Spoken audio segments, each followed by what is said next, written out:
നീലാങ്കിരി മിന്നും കപോലങ്ങളാണേ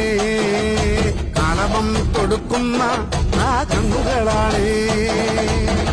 കദംബവനത്തിൽ വസിച്ചിടുന്ന മാതംഗപുത്രി അഞ്ജകദംബികെ പുഷ്പാത്രം പുണ്ടരിക കരിമ്പ് തൃക്കൈകളിൽ എണ്ണിടും ആദിമാതേ അമ്മേ നിന്നാമങ്ങളെന്നും പാടി സ്തുതിച്ചിടുന്നേ അമ്മേ നിൻ പാദങ്ങൾ പുൽകി എന്നും നമിച്ചിടുന്നേ